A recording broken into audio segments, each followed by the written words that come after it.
22వ అధ్యాయంలో ఉన్నాము. 22వ అధ్యాయంలో మనం ఆల్మోస్ట్ 37 శ్లోకాల వరకు కూడా తెలుసుకున్నాం. 38 కూడా ఆల్మోస్ట్ స్టార్ట్ చేసాము. సరే, దాని ఎక్స్ప్లెనేషన్ ఒకటి మనము ఆపుకున్నాం అనమాట. సో దాన్ని ఈరోజు మనం చర్చించుకుంటూ ముందుకు వెళ్దాం. సో మనం అక్కడ కనుక మనం ఇంతకుముందు చూసాం, 1 నుంచి 16 వరకు పృథు మహారాజు రావడం, సనత్ కుమారులు రావడం, పృథు మహారాజు ఏ విధంగా వాళ్ళని ఆహ్వానించడము, తర్వాత వాళ్ళని ప్రశ్నలు అడగడము, దానికి ప్రశ్నలకి వాళ్ళకి సమాధానంగా మనకి 17 శ్లోకం నుంచి 40 శ్లోకాల వరకు కూడా చెప్తారు. సో దాంట్లో చెప్పుకుంటూ వెళ్తే వాళ్ళు ఫస్ట్ ఏంటంటే మనము ఆ దేని గురించి చెప్పారు, ఏమన్నా ఐడియా ఉందా మీకు? ఏ విధంగా భక్తి చేసుకోవాలి, ఏమి చేసుకోకూడదు అనేది చెప్పారు. ఆ తర్వాత హరే కృష్ణ.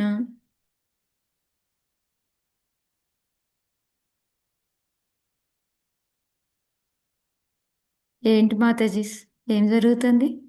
నేను నిన్న నేను నిన్న విన్నది ఏంటంటే ఆ భక్తి చేసేందుకు తోడ్పడే పరిస్థితుల గురించి ఏం చేయాలి అనేది. మాతాజీ, మనం చాలా ఫిలాసఫీయే కానీ మాతాజీ డీటెయిల్గానే మనం ఎక్స్ప్లెనేషన్ చేసుకున్నాము అందరమీ కూడాను. ఏ విధంగా మనకి అంటే ఆ భక్తికి ఏ విధంగా తోడ్పడతాయి, భక్తిలో ఏ విధంగా ముందుకు వెళ్ళాలి, ఎందుకంటే మనకి మెయిన్గా ఈ దేహాత్మ. హరే కృష్ణ మాతాజీ. అమ్మా. ఉమ్. అదే ఉపాధి అనేది మెయిన్ చెప్పారు. దాని గురించి అంటే ఏంటి శరీరం అనేసి, అంటే భగవంతుడు మనం ఏది చేసినా గానీ భగవంతుడు అనేవాడు గుర్తు రావాలి అన్నమాట. ఇదంతా అవును. భగవంతుడు సృష్టి కాబట్టి మనం ఏది చేసినా గానీ భగవంతుడిని మధ్యలో పెట్టుకోవాలన్నట్లు చెప్పారు. అవును. సో మెయిన్‌గా ఏంటంటే మనకి దేహాత్మ భావన అనేది పోవాలి. భక్తి అనేది ఎక్కువగా రావాలి అంటే మనకి ఏం చెయ్యాలి? ఎట్లా చేస్తే మనం ముందుకు వెళ్తాము అనేది మనకి క్లియర్‌గా ఎక్స్‌ప్లెయిన్ చేశారనమాట. చేసి ఇంకా ఏంటంటే మనకి ఈ జ్ఞానాన్ని కూడా ఇస్తున్నారు. ఏ విధంగా చేసుకోవాలి? ఎలా చేసుకోవాలి? ఇవన్నీ చెబుతూ మనం ఈ భౌతిక వాంఛలతోటి ఎక్కువగా ఉంటే ఏం జరుగుతుంది అనేది మనకి 30 నుంచి 34 శ్లోకాలు చెప్పారు. దాంట్లో ఉంటే ఏమవుతుంది, మనం భౌతిక వాంఛలతో ఉంటే దేహాత్మ భావన పోకుండా? ఒక శ్లోకాతో పాటు కోట్ చేసుకొని మరీ చెప్పుకున్నాం మనం భగవద్గీతలో. పతనమవుతాం మాతాజీ, పతనమవుతాం. ఎగ్జాక్ట్లీ, పతనం అయిపోతాం మనం. ఏ విధంగా మళ్ళీ జన్మ తీసుకుంటే సంసారంలో చిక్కుకుపోయి ఏ జన్మ వస్తుంది మనకి? అదే పశుపక్షాదుల జన్మలు వస్తాయి. పక్షాదులు, వృక్షాలు కాదు, కాదు. వృక్షాలు. రెండే చెప్పారు, మీకు గుర్తుందో లేదు. వృక్షాలు రాళ్ళ కింద, రాళ్ళు, మనం పాషాణం అంటే రాళ్ళు అన్నమాట. సో ఈ విధంగా మనము జన్మ తీసుకుంటాము అని చెప్పేసి మనకి 30 నుంచి 34 శ్లోకాల వరకు చెప్పారు. అదే కాకుండా ఇంకా ఏంటంటే ఇవి ధర్మ అర్థ కామ మోక్షాలు కూడా అడ్డం వస్తాయి అని చెప్పారు. కానీ వీటిలో ఇంపార్టెంట్ ఏంటి, 4 పురుషార్థాల్లో మోక్షం ఇంపార్టెంట్ మాట. మోక్షం ఎందుకు ఆ మోక్షమే ఇంపార్టెంట్, మిగతా 3 ఎందుకు కాదు అని చెప్పుకున్నాం మనం. అవి నశించిపోతాయి కదా మాతాజీ, తర్వాత మనం లేనప్పుడు మనతో పాటుగా. ఎగ్జాక్ట్లీ మాతాజీ. సో అందుకని ఇంకా లాస్ట్కి ఏం చెప్తూ ఉన్నాడంటే మనకి మీరు అన్నీ కూడా వదిలేసి భగవంతుడినే తెలుసుకోండి. భగవంతుడు ఎక్కడున్నాడని చెప్పారు, దేనిలో కప్పబడి ఉన్నాడని చెప్పారు, నిన్నే చెప్పుకున్నాం మనం. మన సూక్ష్మ శరీరంతో పాటుగా మన మనది స్థూల శరీరము, సూక్ష్మ శరీరం రెండిటికి వెనకాల కప్పబడి ఉన్నారు. ఆయన్ని గుర్తించండి, ఆయన్ని తెలుసుకోండి అని చెప్పేసి మనకి 37 శ్లోకాలు చెప్పారు. ఇప్పుడు మళ్ళీ 38 శ్లోకాలు కూడా మనకి దాన్నే చెప్తున్నారనమాట. ఏంటి, భగవంతుణ్ణి మనము ఎట్లాగా అంటే భగవంతుడు ఎంత గొప్పవాడు అనేది చెప్తున్నారు. ఓకే, లోపల ఉన్నాడు, బట్ అట్లీస్ట్ ఏంటంటే మనకి ఆ భక్తితో ఆ భగవంతుని గురించి కూడా ఇంకా తెలుసుకుంటే బాగుంటుంది అని చెప్పేసి ఇక్కడ మళ్ళీ చెప్తున్నారనమాట భగవంతుడి యొక్క గొప్పతనాన్ని మనకి. ఎందుకంటే భగవంతుడు ఏంటంటే మన కోసమే ఎన్నో రకాలుగా జన్మలు తీసుకుంటాడు అని చెప్పి కూడా మనం నిన్న చెప్పుకున్నాము. కార్యకారణములతో దేహంను స్వయంగా ప్రకటమగును. ఒక్కొక్కసారి ఒక్కో అవతారం తీసుకొని మన కోసమే వస్తూ ఉంటాడు. కానీ మనం ఏం చేస్తాము అంటే, మనం చూడండి ఒక్కొక్కసారి తాడుని పాము అనుకుంటాం. రజ్జు సర్ప భ్రాంతి అంటే అదనమాట. మనం దూరంగా ఒక తాడు పడి ఉందనుకోండి, దాన్ని ఏమనుకుంటూ ఉంటాము, పాము పాము అనుకుంటూ ఉంటాం అనమాట. ఎందుకంటే మనకి ఆ మాయ అలా ఉంటుంది. సో మనము ఆ వివేకం అనేది లేకుండా అలాగ ఉండి మనకి ఈ భగవంతుని తెలుసుకోలేమన్నమాట. యాక్చువల్గా భగవంతుడు చెప్పాలి అంటే ఈ భౌతిక సృష్టికి పరమైన వాడు, ఆయన ఎప్పుడు కూడా విశుద్ధ తత్వంలో ఉంటాడు అని చెప్పేసి ఇవన్నీ కూడా మనము తెలుసుకోవాలన్నమాట. అందుకని ఎవరికి శరణజొచ్చాలి అంటే అలాంటి భగవంతుడు. ఆ భగవంతుడు ఎవరు అంటే భౌతిక సృష్టికి పరమైన వాడు, విశుద్ధ భక్తిలో ఉండేవాడు. కానీ మన కోసం ఏంటంటే అప్పుడప్పుడు నార్మల్గా మనలాగా వస్తూ ఉంటారు, జన్మ తీసుకుంటూ ఉంటారు, మనలాగా అన్ని చేస్తూ ఉంటారు. ఇప్పుడు చాలా మంది అడిగారు అనుకోండి, ఎందుకు కృష్ణుడే గొప్ప, ఆయన కూడా మనలాగే వచ్చాడు, మనలాగే జన్మ తీసుకున్నాడు, మనలాగే పెళ్లిళ్ళు చేసుకున్నాడు, మనలాగే అని చెప్తారు. కానీ భగవంతుడికి మనకి తేడా ఉందా లేదా? ఉంది అన్ని మాతాజీ. ఉన్నాడు మనలాగే మాతాజీ, చేస్తారు. ఎందుకు ఉన్నాడు. చేస్తారు మనలాగే? ఆయన ఎందుకు చేయాల్సి వచ్చింది? మనం అతన్ని అనుసరిస్తామని.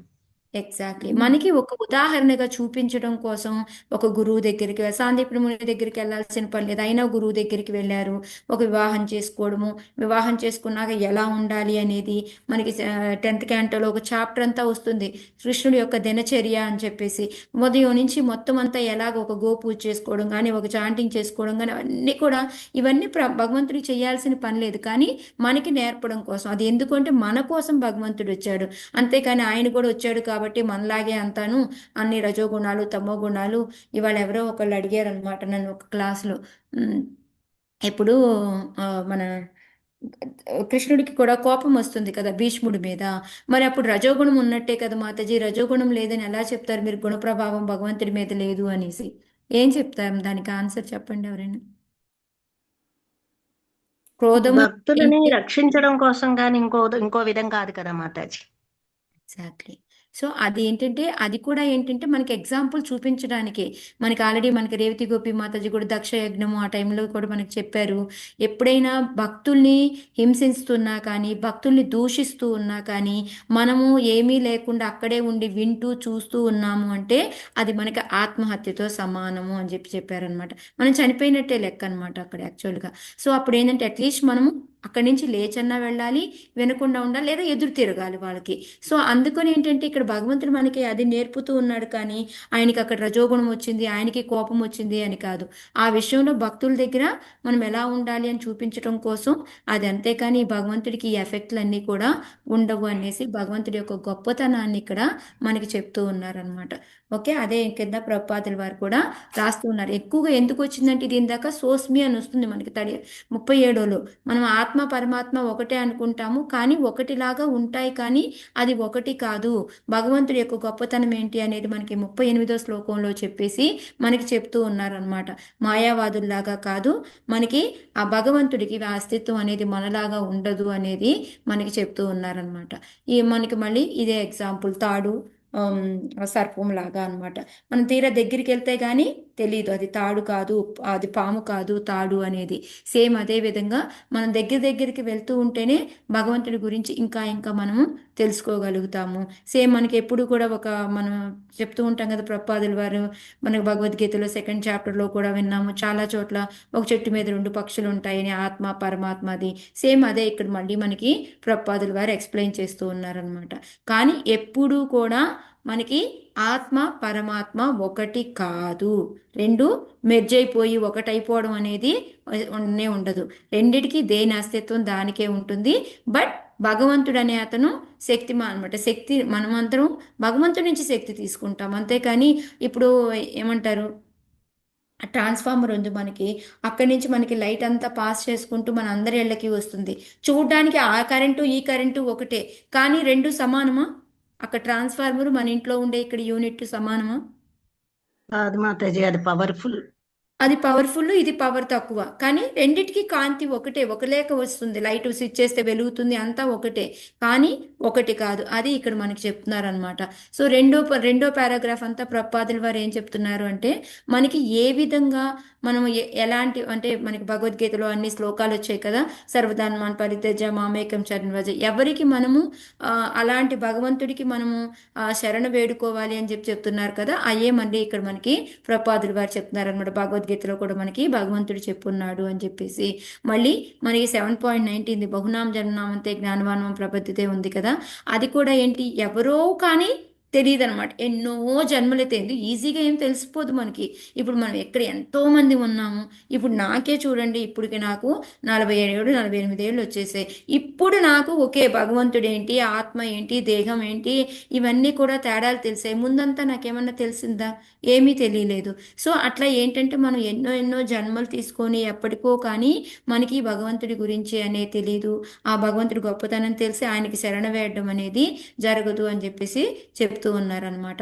సో మనం ఎవరికి శరణ వేడాలి అనేది మనలో తెలిసి ఉండాలి. అది ఎవరు అంటే భగవంతుడు. ఆ భగవంతుడు ఎక్కడ ఉంటాడు అంటే మన హృదయంలో ఉంటాడు. ఇవే అనమాట ప్రభుపాదుల వారు మనకి ఇదంతా కూడా చెప్తుంది. సేమ్ మీదుగా శక్తిమంతుడు రెండు కూడా ఒకటి కాదు అనేసి ఇందాక మనం తీసుకున్న ట్రాన్స్ఫార్మ్ ఎగ్జాంపుల్ అవి కూడా ఈ విధంగా మనకి ప్రభుపాదుల వారు ఎక్స్ప్లెయిన్ చేసుకుంటూ వచ్చారనమాట.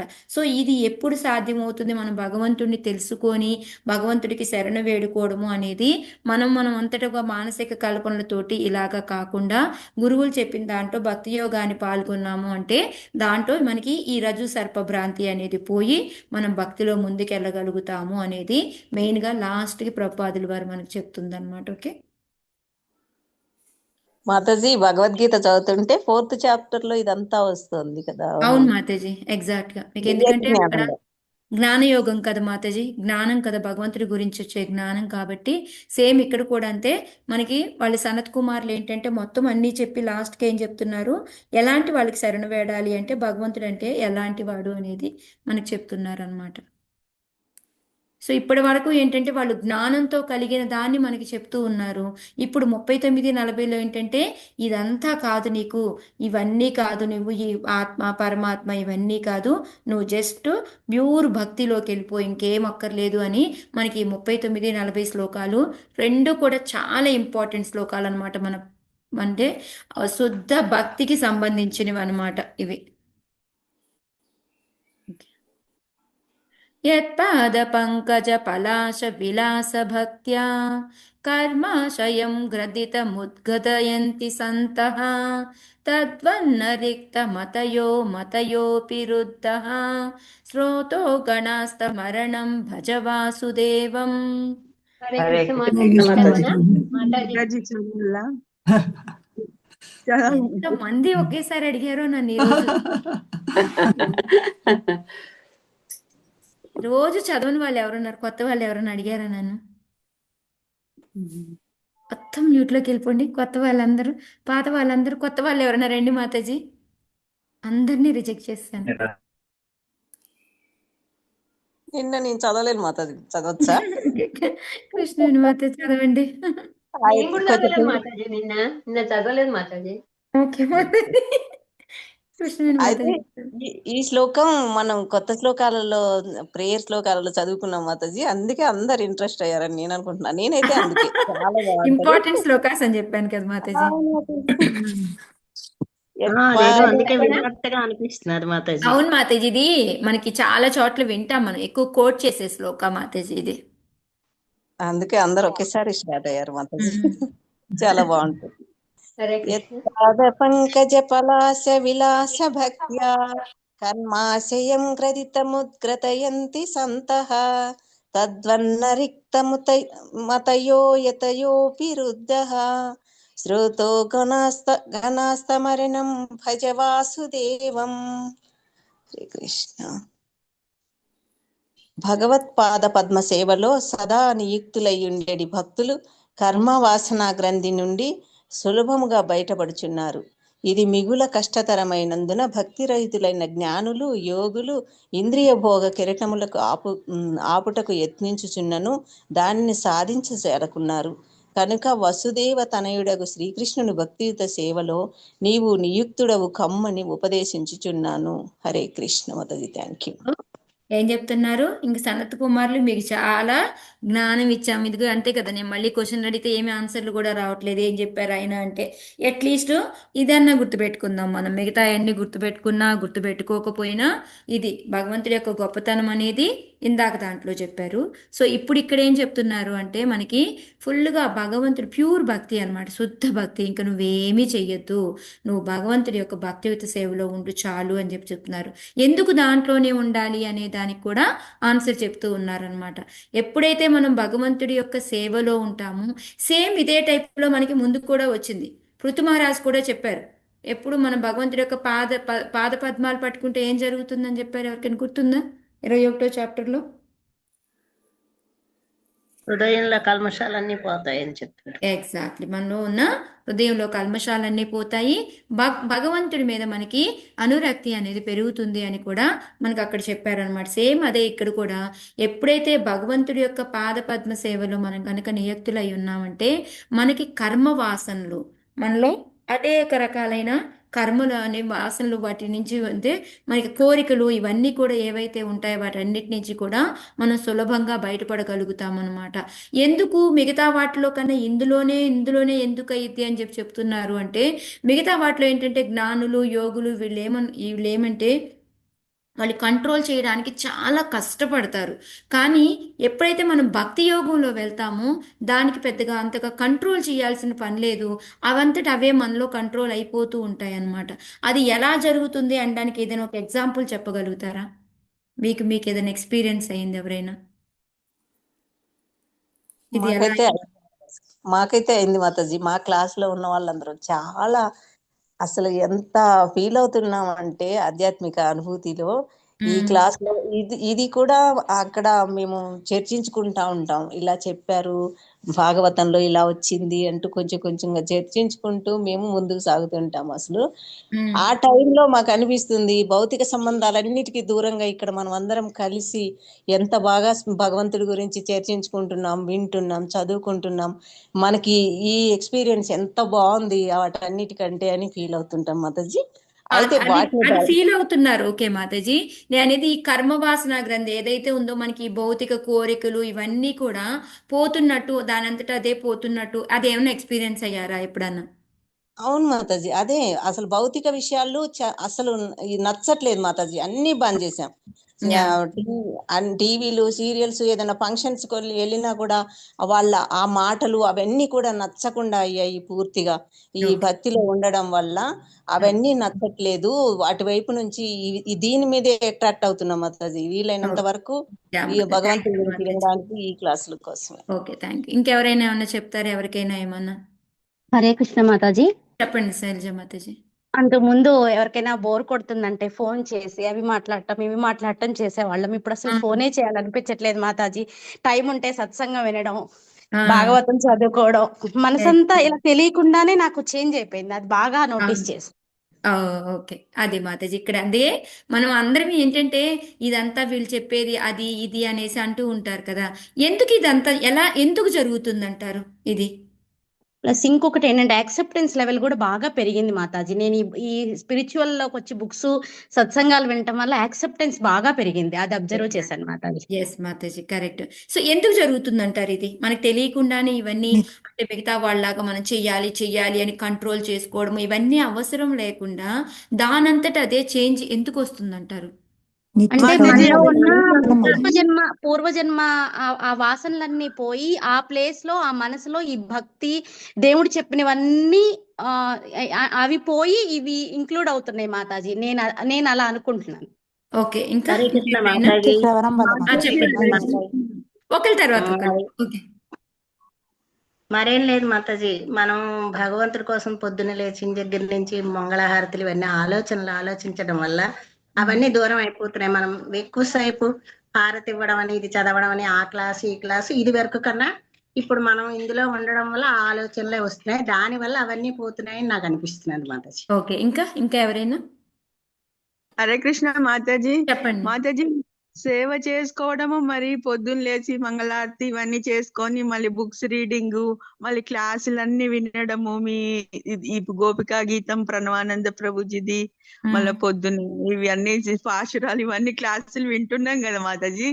అందుకోసమని కొంచెం మార్పు వచ్చింది మాతాజీ. కొంచెం ఏంటి, చాలానే వచ్చింది. అది ఎందుకు వచ్చిందంటారు ఇప్పుడు ఆ మార్పు అనేది మీరు మాతాజీ చెప్పండి. భగవంతుని కృప మన హరే కృష్ణ మన మాతాజీ. ఇంద్రియాలన్నీ కూడా వినడం వల్ల ఒక్క వచ్చింది నిమిషం మాతాజీ. ఒక్కొక్కరి తర్వాత మాతాజీ సంధ్యా మన మాతాజీ. మన శ్రవణం ఇంద్రియాలన్నీ ద్వారా కూడా భగవంతుడి వైపు మళ్ళిస్తున్నాం మాతాజీ. ఇది వరకు భౌతికమైన కోరికల వైపు ఉండేది, ఇప్పుడు మన కళ్ళు భగవంతుని చూడడం, చెవులు భగవంతుని వినడం, ఇలా ఓకే మాతాజీ, అది కూడా ఎందుకు జరుగుతుంది అంటారు? హరే కృష్ణ. మనం చేసే భగవంతుడు ఎంత కర్మలన్నీ మంగళ భగవంతుడి గీతా మాతాజీ మాతాజీ అదే శ్రవణం వల్ల మాతాజీ. మాతాజీ శ్రవణం నేను ద్వారా చెప్పేది బాగా ఏంటంటే, అన్నారు. హరే కృష్ణ మాతాజీ, చెప్పండి గీతా మాతాజీ. ప్రణామ్స్ మాతాజీ. ఇప్పుడు మనం అంటే జ్ఞానము భగవంతుని గురించి జ్ఞానం తెలుసుకోవడం వల్ల, ఇవన్నీ చదవడం వల్ల దేహము ఆత్మ ఇవన్నీ తెలుస్తున్నాయిగా మేడం. తెలియడం వల్ల అట్లా అనిపిస్తుంది మాతాజీ నా వరకు. హరే కృష్ణ. ఓకే, హరే కృష్ణ ఇంకెవరైనా మాతాజీ. చెప్తే హరే కృష్ణ చెప్పండి. కృష్ణని సెంట్రల్ చేసుకుని మనం చేస్తున్నందువల్ల, కృష్ణ కృప వల్ల అది జరుగుతుందని అనుకోవచ్చు మాతాజీ. ఆయన మనకి సపోర్ట్ ఇస్తున్నారు అని. ఆయన సపోర్ట్ ఇస్తున్నారు, నేను కాదనట్లేదు మాతాజీ. ఎవ్రీథింగ్ మీరు అందరు చెప్పేది కరెక్టే. బట్ కానీ అది ఆటోమేటిక్ గా మనం ఇటువైపే ఎందుకు వెళ్తున్నాము? మన శ్రవణం లోపల వల్ల ఉంది, మన మాతాజీ. లోపల భక్తి అనేది ఉంది మాతాజీ ఫస్ట్ నుంచి. అది ఇప్పుడు బయటకు వస్తుంది. శ్రవణం వల్లే మాతాజీ. గురు కృప శ్రవణం. యా మాతాజీ, ఇవన్నీ నేను కాదనట్లేదు. బట్ కానీ మనం ఎక్స్పీరియన్స్ కూడా అవుతున్నాము. కానీ ఎందుకు అంటారు? హృదయ ఎందుకు అంటే పరివర్తన. మనకి రేవతి గోపి మీరు అనుకున్న పాయింట్ ఏదో రాలేదు. రేవతి గోపి మాత చెప్పండి. హృదయ పరివర్తన అవుతుంది మెల్లమెల్లగా. ఈ హృదయ మాయ పరివర్తన ఆ అవుతుంది. మాయ ఎఫెక్ట్ నుంచి మనం బయటకు వచ్చేస్తుంటాం కాబట్టి ఇవన్నీ మనకు రుచించవు. అదే ఎందుకు నెక్స్ట్ జరుగుతుంది. టేస్ట్ మాతాజీ, మెయిన్ అది ఒక మనము అదే రుచి ఒక మంచి హయ్యర్ హయ్యర్ టేస్ట్ టేస్ట్ మనం వస్తుంది. చూసిన తర్వాత లోయర్ టేస్ట్ మనకి నచ్చదు. కరెక్ట్. అందుకని మనకి తెలియకుండానే అటువైపు మనం అట్రాక్ట్ అయిపోతాం. మీరందరు చెప్పేది కరెక్టే. గురువు కృప, మన శ్రవణం వలన, కృష్ణాన్ని సెంటర్ పెట్టుకోవడం వలన, ఇవన్నీ నేను కాదంటలేదు. భక్తిలో పెట్టుకుంటే ఇది జరుగుతుంది 100% అనేది మనకి ఆల్రెడీ శాస్త్రాల్లో చెప్పబడి ఉంది. కానీ అది మనం ఎక్స్పీరియన్స్ అవుతున్నాము. అది అయ్యి మనం అటే ఎందుకు వెళ్తున్నాము అంటే, దీంట్లో ఆ రుచి అనేది మనకి, ఆ టేస్ట్ అనేది హైగా ఉంది కాబట్టి, మిగతావి ఏంటంటే మనకి అనిపించినా కూడా ఆ కాసేపు అనిపిస్తుంది, ఆ తర్వాత మనం మర్చిపోతున్నాం. కానీ ఇది ఏంటంటే ఇంకా ఇంకా మనకి ఇంకా చెవి చూడాలి అనేదే అనిపిస్తుంది. కాబట్టి మనము దీనివైపు అన్నమాట తెలియకుండానే మనకి కర్మ వాసనలు పోవడము, మనం భగవంతుడి వైపే పరిగెట్టడము, ఇవన్నీ ఎందుకు జరుగుతున్నాయి అంటే, మీరు చెప్పినవేవి నేను కాదనట్లేదు. బట్ కానీ అసలుదేంటి హయ్యర్ టేస్ట్ మనకి అది. ఇప్పుడు మనకి బ్రహ్మచారులు ఉన్నారు. బ్రహ్మచారులు లాంటి వాళ్ళు నిజం చెప్పండి, ఎంత కష్టము. ఇప్పుడు ఎక్కడో దూరంగా ఒక చోట ఉండి చేసుకోవడం అంటే ఓకే. కానీ ఇప్పుడు మన అందరి మధ్యలోనే ఉంటున్నారా ఇస్కాన్లో ఉండే బ్రహ్మచారులు? వాళ్ళు నిజంగా వాళ్ళకి ఏమవుతుంది? వాళ్ళకి అసలు టైమే ఉండదు. ఆ థాట్ వచ్చే ఆలోచనే ఉండదు. ఇప్పుడు వాళ్ళు ఉదయం లెగుస్తారు, లేచిన వెంటనే మన అందరి మధ్యలోనే ఉంటారు లేడీస్. ఇప్పుడు పోనీ మన భారతదేశంలో ఉన్న బ్రహ్మచారులను వదిలేయండి, వెస్ట్రన్ కంట్రీస్లో ఎంతమంది బ్రహ్మచారులు ఉన్నారు. అసలు అక్కడ జనాలు ఎలా వస్తారు, ఎట్లా ఉంటారు? రెచ్చగొట్టేలాగా ఉంటారు. అయినా సరే వాళ్ళకి ఏంటంటే అటువైపు వెళ్ళే థాట్ కూడా రావట్లేదు, ఆ ఆలోచన కూడా రావట్లేదు. ఎందుకంటే వాళ్ళు ఇంత హయ్యర్ టేస్ట్ చూసిన తర్వాత వాళ్ళకి ఇంకో థాట్కి టైం కూడా దొరకట్లేదు అనమాట. వాళ్ళకి ఏంటంటే పొద్దున్న లేస్తారు, ఆ 9 అయ్యేటప్పటికి ఇంకా బాడీ ఎలా అంటే నిద్రపోవాలి అని చెప్పి మనకు మనసు సరి చేసుకునే టైం కూడా ఉండదు. ఆటోమేటిక్గా నిద్ర వచ్చేస్తుంది అనమాట. ఇంకా మనకి ఎక్కడ ఆలోచించే టైము ఉండట్లేదు, ప్లస్ మనకి అంతకన్నా ఎక్కువైన రుచి మనము రెండు చూస్తున్నాం కాబట్టి, అందువలన మనకి తెలియకుండానే ఇవన్నీ కూడా ఈ కర్మ వాసనలు గ్రంథులు మనకి ఈ భౌతికమైన వాటి వైపు మనం వెళ్ళడం లేదనమాట. ఎందుకంటే ఇది చాలా స్ట్రాంగ్ పాయింట్. ఎవరైనా మిమ్మల్ని అడుగుతారు ఎందుకు జరుగుతుంది అనేది, అందుకనమాట మెయిన్. అంతే కదా. ఇప్పుడు మనకి ఆ హయ్యర్ టేస్ట్ తగలకపోతే ఏమవుతుంది? మనకి పరం దృష్ట్వా నివర్తంతే, అది మెయిన్ లైన్ అనమాట మనకి ఇక్కడ. సో మిగతా వాటిలో ఏంటంటే మనం బలవంతంగా మనం ఆపినప్పటికీ కూడా ప్రాబ్లమ్స్ అవుతాయి. కానీ ఇప్పుడు ఇక్కడ ఏంటంటే మనం బలవంతంగా ఆపక్కర్లేదు, మనం చేసుకుంటూ పోతుంటే అది ఎప్పుడు మనకి ఎట్లా మనలోంచి, ఎందుకంటే ఆ హయ్యర్ టేస్ట్ వైపు వెళ్తూ ఉన్నాం కాబట్టి ఈ చిన్నవన్నీ చిన్న చిన్నవన్నీ కూడా మనకి తెలియకుండానే వెనక్కి పోతూ ఉన్నాయి అనమాట. ఇందాక మాతాజీ అన్నట్టు పార్టీలకు వెళ్ళినా వాళ్ళు మాట్లాడుకుంటున్నా ఏమీ నచ్చట్లేదు, బోర్ కొడుతుంది. మెయిన్ ఇందాక మాతాజీ యాక్సెప్టెన్స్ వచ్చిందని ఒక మాతాజీ చెప్తా ఉన్నారు. సో ఇవన్నీ ఎందుకు అంటే మనకి ఆ రియలైజేషన్స్ అనమాట. ఇవన్నీ కూడా ఆ హయ్యర్ టేస్ట్ చూసిన తర్వాత నిజమే ఇవన్నీ తుచ్చము, ఏ జరిగినా అది భగవంతుడు ఉన్నాడు చూసుకుంటాడు అనే నమ్మకము, ఇవన్నీ కూడా మనకి తెలియకుండానే ఏర్పడిపోతూ ఉంటాయి అన్నమాట. అది ఇక్కడ మనకి చెప్పడం. ఇంకా ఏంటంటే ఇక్కడ ఈ ఇంద్రియ భోగము అనేది ఏదైతే ఉందో మనకి భౌతికమైన కోరికలు అనేది ఒక నది ప్రవాహంలో కెరటాల్లాగా అనమాట. ఆ కెరటాలను మనం బలవంతంగా ఆపుదామంటే ఆపగలమా?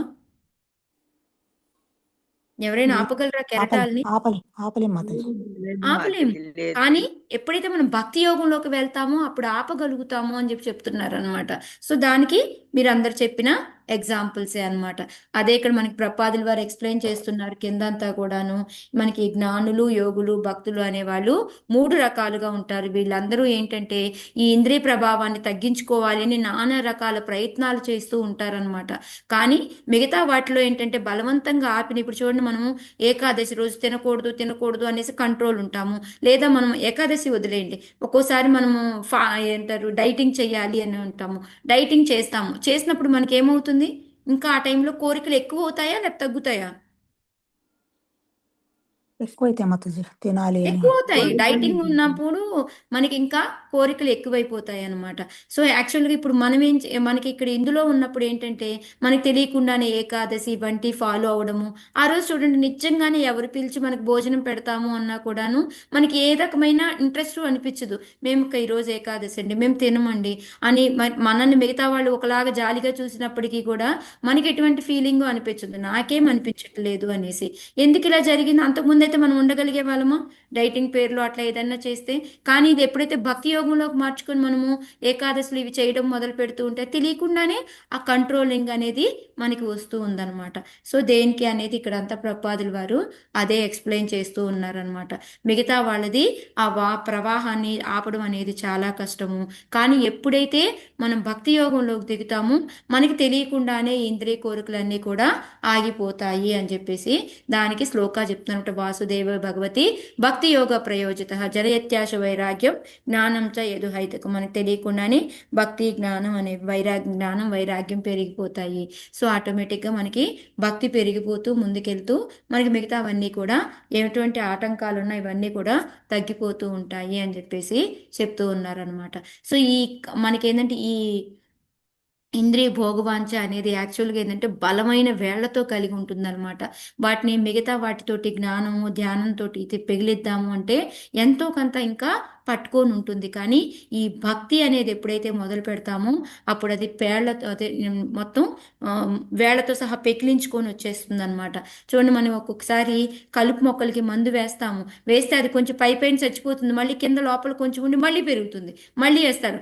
అప్పుడు మాకు ఊళ్ళో ఏం చేస్తూ ఉంటారంటే అప్పుడు నాగలి పెట్టేసి మొత్తం లోపల నుంచి తవ్వి తీసేస్తూ ఉంటారనమాట. అంటే ఇక మళ్ళీ రాకుండా ఉండడానికి లోపలికి కూడా మందు పోసి మొత్తం చచ్చిపోయేటట్టు మొత్తం పైకి తీస్తారనమాట.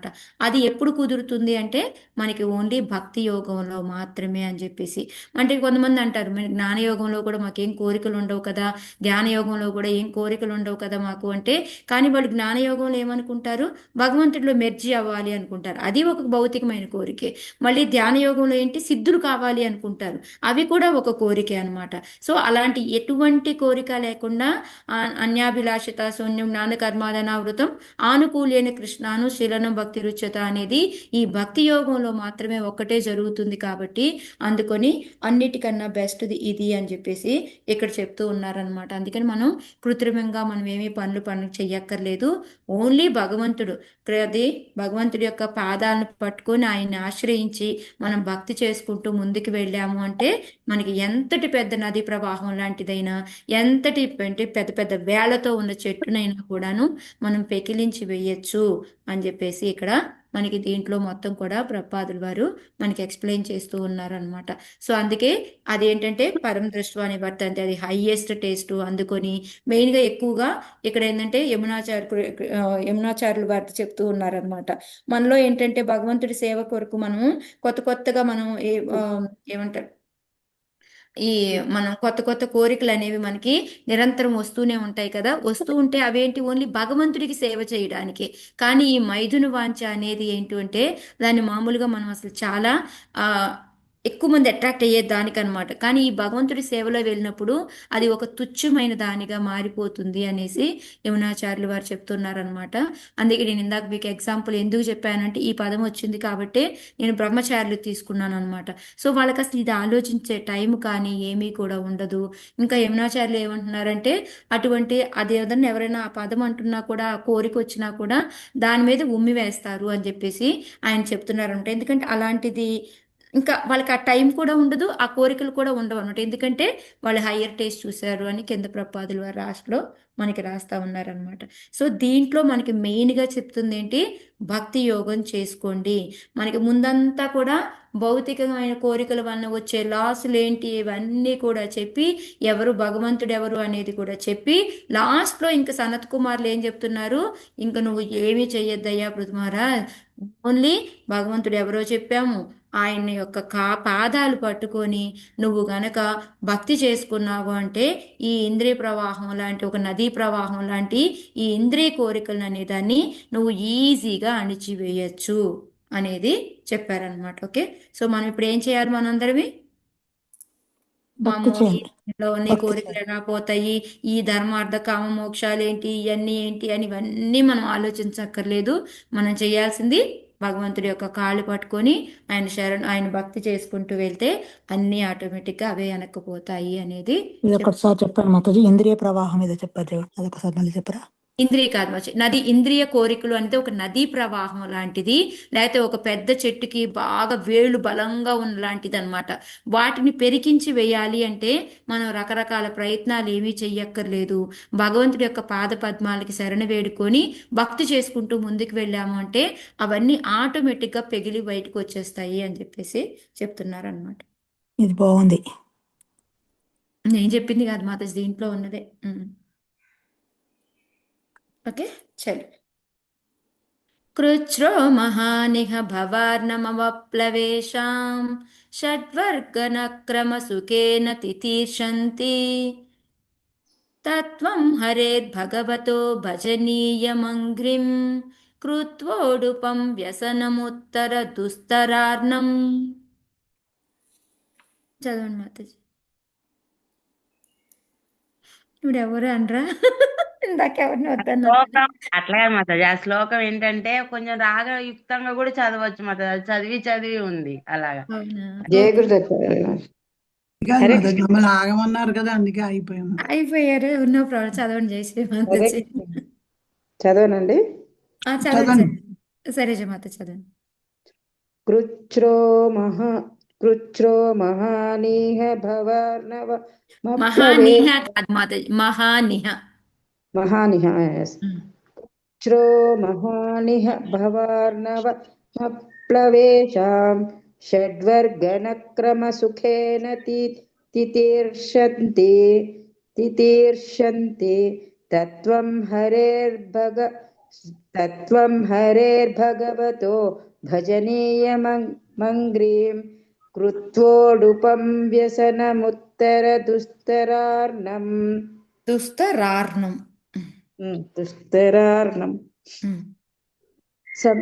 సంసార సాగరము భయంకరమగు మకరములతో నిండియున్నందున దుస్తరమైనది. భక్తి రహితులైన వారు దానిని తీవ్రమగు తపోనిష్ఠులతో దాట యత్నించినను నీవు మాత్రము సాగర తరణ నౌకల వంటి భగవత్పాద పద్మములనే ఆశ్రయింపుము. ఆ సముద్రము దుస్తరమైనను దేవదేవుని పాద పద్మాశ్రయముచే నీవు అన్ని ఆపదలను జయింపగలవు. హరే కృష్ణ. Thank you. నాకు ఒక స్టోరీ నాకు సరిగ్గా గుర్తు రావట్లేదు మాతాజీ. రేవతి గోపి మాతాజీ కూడా ఉన్నారేమో, గుర్తొస్తుందేమో. యాక్చువల్గా బృందావనంలో ఒక ప్రభు మాతాజీ కూడా దీన్ని యాక్ట్ చేసి కూడా ఒక చిన్న స్కిట్ కూడా పెట్టారు. యాక్చువల్గా నాకు గుర్తు రావట్లేదు ఎగ్జాక్ట్గా. ఒక గుడికి వెళ్తే ఆ గుడిలో ఆ, అందరూ ఇలా ఉన్నారు అలా ఉన్నారు. నేను ప్రపాదుల ఎగ్జాంపుల్ ఒకటి చెప్పాను మీకు ఇంతకుముందు ఆల్రెడీ, నౌకలో వెళ్ళేది. అలాగే ఏంటంటే దేవుడి గుడికి వెళ్తే, దేవుడి గుడికి వెళ్ళినప్పుడు దేవుడిని చూసి రావడం కాకుండా వాళ్ళు ఇలా ఉన్నారు వీళ్ళు ఇలా ఉన్నారు అనుకొని తిట్టుకుంటా ఉంటే, నువ్వు వచ్చిన పని ఏంటి, నువ్వు దేవుడిది కదా, అది మానేసి ఇది చేస్తా ఉంటావు ఎందుకు, అట్లా కాదు అని చెప్పేసి ఏదో ఒక వాటర్ది ఏదో టెస్ట్ పెడతారు. నాకు గుర్తు రావట్లేదు. రేవతి గోపి మాతచ్చి మీకు ఏమైనా గుర్తొచ్చిందా? బృందావనంలో వాళ్ళిద్దరు మాతాజీ, ఒక వైఫ్ అండ్ హస్బెండ్ ఉంటారు, వాళ్ళు యాక్ట్ చేసి మరీ చూపించారు ఈ ఇది స్కిట్ని. నేను ఒకసారి చూసి నేను మళ్ళీ రేపు చెప్తాను మాతాజీ మీకు. దాంట్లో ఏంటి అంటే ఆ వాటర్ గ్లాస్ ఇచ్చి ఆ నీళ్ళని జాగ్రత్తగా తీసుకురమ్మని చెప్తారనమాట. సో అప్పుడు ఏంటంటే ఆ ఆ అమ్మాయి ఏం చేస్తుంది అంటే, ఇంకా ఎంతసేపు ఆ నీళ్లు పోతాయేమో నిండుగా ఉన్న గ్లాసుని చాలా జాగ్రత్తగా ఇట్లాగే పట్టుకొని వెళ్తా ఉంటది. హరే కృష్ణమ్మ. ఇటువంటి అది అంటే ఎప్పుడు ఒకళ్ళు ఎప్పుడు నువ్వు భక్తిలోనే ఉంటావా, భక్తి చేయవా అని అడిగేటప్పుడు సరే ఈ నూనె గిన్నె ఒకటి ఇస్తారన్నమాట. ఈ ప్రదక్షిణ గుడి చుట్టూ ప్రదక్షిణ చేసుకురా అంటే అది ఒక్క చుక్క కూడా వాళ్ళకు కూడదని చెప్తారు. అప్పుడు అది కాన్సన్ట్రేషన్ అంతా నూనె కింద పడకుండా ఉండడానికే ఆయన ప్రయత్నిస్తాడు. అప్పుడు అడుగుతాడనమాట, నువ్వు ఎన్నిసార్లు భగవంతుడిని తలుచుకున్నావు అని. ఒకసారి కూడా తలుచుకోలేదు, నూనె కింద పడిపోయిద్దని దాని మీదే కాన్సన్ట్రేషన్ చేశాను అంటారనమాట. అదేనా? నారదుడు మాతాజీ, ఈ స్టోరీ నారదుడు నారద స్టోరీ మాతాజీ. నారదుడిని వచ్చినప్పుడు నారదుడు నారదుడు చెప్తారు. గర్వభంగం మాతాజీ. అవును. అది ఇదేంటంటే ఆ అమ్మాయి ఏంటంటే గుడికి వెళ్ళి కూడా దేవుణ్ణి చూడడం కాకుండా అందరు ఇలా ఉన్నారు అలా ఉన్నారు, ఇంకా గుడికి వచ్చే ఉపయోగం ఏంటి అని అని అనుకుంటూ ఉంటా ఉంటే అప్పుడు ఆయన ఇది చెప్తారనమాట. చెప్తే అప్పుడు నువ్వు చేయాల్సింది ఏంటి అంటే, ఇప్పుడు ఎంత కాన్సన్ట్రేషన్, ఇప్పుడు మరి నువ్వు ఇప్పుడు వచ్చేటప్పుడు నీకు చాలా మంది తగిలారు కదా, మరి అప్పుడు ఏం పట్టించుకోకుండా ఈ వాటర్ని ఎంత కాన్సన్ట్రేషన్గా తీసుకొచ్చావో, అదే విధంగా నువ్వు దేనికి వచ్చావు, భగవంతుడి కోసం వచ్చావు. సో భగవంతుడినే డైరెక్ట్గా కాన్సన్ట్రేషన్గా చూసి ఆయనతే, కానీ అది ముఖ్యంగా నీకు పక్క వాళ్ళు వీళ్ళు ఎలా ఉన్నారు వాళ్ళు ఎలా ఉన్నారు అవన్నీ నీకు అవసరం లేదు అని చెప్తారనమాట. సేమ్ అది ఇక్కడ ఏంటంటే మనకి దేనికి మొదలుపెట్టి దేనికి వచ్చానో నాకే తెలియదు. ఓకే. సో ఇక్కడ ఏంటంటే మనకి ఎప్పుడైతే మనము ఈ ఆ, ఈ ఒక మనము ఏమంటారు పడవెక్కుతాము, పడవెక్కినప్పుడు ఏంటే మనం భగవంతుడి యొక్క పాదాలు పట్టుకుని, ఇప్పుడు గుడికి వెళ్ళాము అంటే భగవంతుడు మనమే ఉండాలి. పక్క వాళ్ళు ఎలా ఉన్నారు, వాళ్ళు ఏం చేస్తున్నారు, వాళ్ళు ఏం ఆలోచిస్తున్నారు, గుడికి వచ్చి కూడా ఎలా మాట్లాడుకుంటున్నారు, ఇవన్నీ మనకు అనవసరం. మన కాన్సన్ట్రేషన్ ఎక్కడ ఉండాలి, భగవంతుడి మీద ఉండాలి. అదే విధంగా ఏంటంటే ఇక్కడ మనం ఒక ఈ ఇదంతా కూడా ఒక సంసార సాగరం, దుఃఖ సాగరం అని చెప్పుకుంటూ ఉంటాము. ఆ దుఃఖ సాగరంలో ఏంటంటే అనేక రకాలైన మకరాలు అంటే మొసళ్ళు ఉండయి అన్నమాట. ఆ మొసళ్ళన్నీ ఉండయి, ఎట్లా తప్పించుకోవాలి అని మనం ఎంతో భయపడుతూ అక్కడ కూర్చోవలసిన పని లేదు. మనం ఏం చేయాలి అంటే ఎంతో స్ట్రాంగ్గా ఈదుకుంటూ పోవాలా, లేకపోతే ఎలా చేయాలి, తపస్సు చేయాలా, ధ్యానం చేయాలా, లేకపోతే జ్ఞానం నేర్చుకోవాలా, ఇవన్నీ అవసరం లేదు. మనం భగవంతుడి యొక్క పాద పద్మాలను ఆశ్రయిస్తే ఏంటంటే ఆయన మనకి ఒక మంచి నౌక లాంటిది అనమాట. అది ఆ నౌకలో ఏంటంటే మనకి చక్కగా గురువు ఏంటంటే మనల్ని, ఇంకా ఆ శ్లోకం నాకు ఎగ్జాక్ట్గా నెంబర్ గుర్తు రాలేదు నాకు, ఆయనే మనల్ని ఒక గురువు ఏంటంటే మనకి నడిపే నావ లాంటి అతను అనమాట. అతనే మనల్ని చక్కగా ఒడ్డుకి తీసుకొని వెళ్తాడనమాట. అలాంటి ఎన్ని మకరాలు, ఎన్ని మొసళ్ళు, లేకపోతే షార్కులు, ఇట్లాంటి ఎన్నున్నా కూడా వాటన్నిటినీ తప్పించుకొని మనల్ని తీసుకెళ్ళగలుగుతాడనమాట. అందుకని అన్నిటికన్నా ఇంపార్టెంట్ ఏంటి అంటే మనకి భగవంతుడి యొక్క పాద పద్మాలు పట్టుకొని దాని ఆశ్రయం తీసుకోవడము అనేసి ఇక్కడ మనకి చెప్తున్నారనమాట. ఎంతటి కష్టమైందైనా సరే దాన్ని మనం దాటడానికి మనకి ఓన్లీ ఒకటి మనకి దారి, నావ. ఆ నావ ఏంటి అంటే భగవంతుడి యొక్క పాద పద్మాలు అని చెప్తూ ఉన్నారనమాట. సేమ్ మనకి ఇలాగే గురువును కూడా అలాగే చెప్తారనమాట. ఆ నావ నడిపే వాళ్ళు ఎవరు అంటే మన గురువు గారు. ఆ గురువు గారితో పాటు మనం వెళ్ళాము అంటే చక్కగా మనల్ని తీసుకెళ్తారనమాట. అప్పుడు నువ్వు అన్ని ఎటువంటి ఆపదలైనా మనం అంటే ఎందుకంటే ఆయన ఆధ్యాత్మికంగా శీఘ్రంగా మనం ఎట్లా ముందుకు వెళ్ళగలము అని అడిగారు కాబట్టి దానికి ఆన్సర్గా ఇది మనం ఈ లాస్ట్ 2 శ్లోకాల్ని మనం మంచిగా భక్తితోటి భగవంతుడి పాదపద్మాలు ఆశ్రయించి మనం భక్తి చేసుకుంటూ వెళ్తే మనము ఎన్నిటువంటి ఆపదల నుంచి అయినా బయటపడగలము అనేది మనకి ఇక్కడ చెప్తున్నారనమాట. ఓకే, సో సేమ్ అదే ఇంకా దాని ప్రపాదుల వారు ఈ సంసారం అనేది మనకి మధ్యలో అడ్డలాగా వైతరిణి రివర్ అనమాట, అంటే మన కారణ సముద్రం అని అనమాట. పైనంతా కూడా మనకి ఏముంది, ఆధ్యాత్మిక ప్రపంచం, కిందంతా భౌతిక ప్రపంచం ఉంది. సో ఈ భౌతిక ప్రపంచం నుంచి మనం దాటి అక్కడికి వెళ్ళాలి అంటే ఈ నా వైతరిణి రివర్ అనేది కారణ సముద్రం అనేది దాటాలన్నమాట. ఇది ఎలా దాటగలము అంటే ఓన్లీ భక్తి యోగం ద్వారా మాత్రమే దాటగలము. ఆ భక్తి యోగంలో కూడా ఏం చెయ్యాలి అంటే భగవంతుడి యొక్క పాదపద్మాలు పట్టుకొని గురువు సహాయంతో మనం వెళ్ళాలి అనేది ఇక్కడ మనకి ప్రపాదుల వారు దీంట్లో ఎక్స్ప్లెయిన్ చేస్తూ ఉన్నారనమాట. ఓకే, మిగతా ఏదైతే కర్మయోగము, జ్ఞానయోగము, హఠయోగాలు ఇవన్నీ ఉన్నాయో వాటి నుంచి మనము తప్పించుకోలేము, ఈ సముద్రాన్ని మనం దాటలేము అని చెప్పి చెప్తూ ఉన్నారనమాట. ఓకే, అంటే మనం కష్టమైన తపస్సులు ఇవన్నీ చేసినప్పటికీ కూడా ఎక్కడో చోట మధ్యలో ఆగిపోతూ ఉంటాం అనమాట. కానీ ఇదైతే మనల్ని క్షేమంగా అవతలి ఒడ్డుకి చేరుస్తుంది అని చెప్పేసి మనకి ప్రపాదుల వారు సులభతరము అని కూడా చెప్తున్నారు. సో దానికి శ్లోక ఏంటిది మనకి, భగవంతుడి యొక్క పాదపద్మాలు పట్టుకుంటే భక్తిలో మనం ఈ సముద్రాన్ని దాటగలము అనడానికి భగవద్గీతలో వస్తుంది శ్లోక. దైవీహేష గుణమయే మమ మాయా దురత్య మాయే మాత మా మమ మాయా దురత్య మాయామేకాం తరంతితే. సో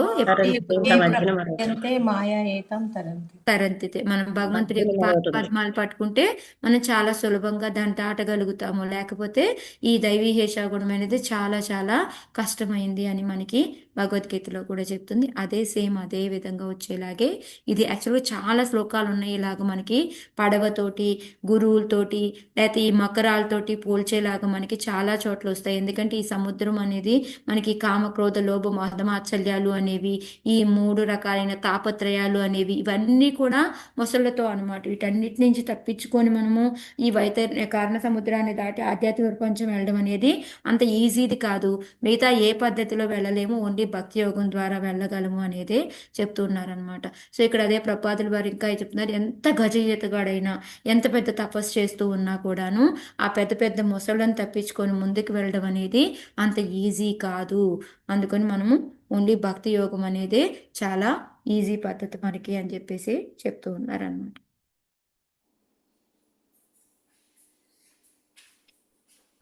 సో ఇప్పటి వరకు మొత్తం చెప్పేశారు వాళ్ళు. లాస్ట్ 2 శ్లోకాలు భక్తి గురించి చెప్పారు.